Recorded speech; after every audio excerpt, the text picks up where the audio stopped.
Like, how does a person go from a regular guy to somebody who is what we call arif billah? That means extremely near to Allah subhanahu wa ta'ala. And he said, this is the formula.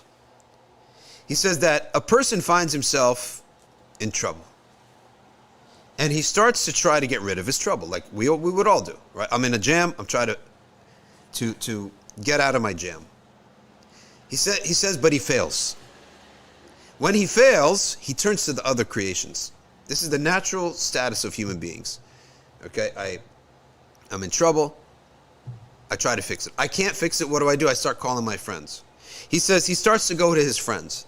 Then he starts to go to the officials. Then the rich. Then the people who can help him. In case of illness, he goes to the doctors.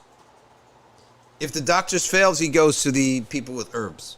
All that stuff, right? As we all do. He says then Allah causes that to fail too. That doesn't work. When that doesn't work, what does he do? He goes to the religious people. He says, teach me how to make dua. How can I call upon Allah?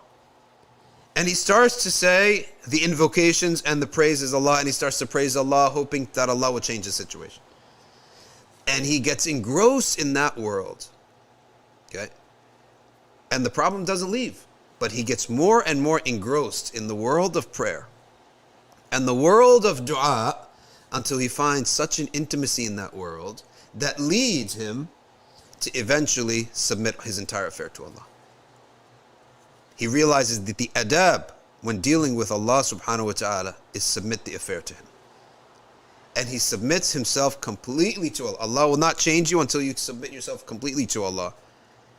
And you are as if you're a corpse in the hands of someone dead, of the washers of the corpse. Okay. Or as if you're a ball in the hands of a child. You're completely submitted, fueled by the sweetness of this dua. You find a sweetness to the dua, and you're inspired to completely submit yourself.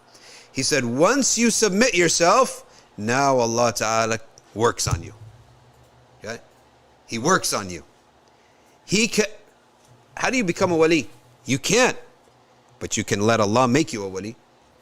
You can't go and make yourself wali of Allah, an arif billah, but you can let Allah do it for you. How? You have to be submitted. You have to be near to Him.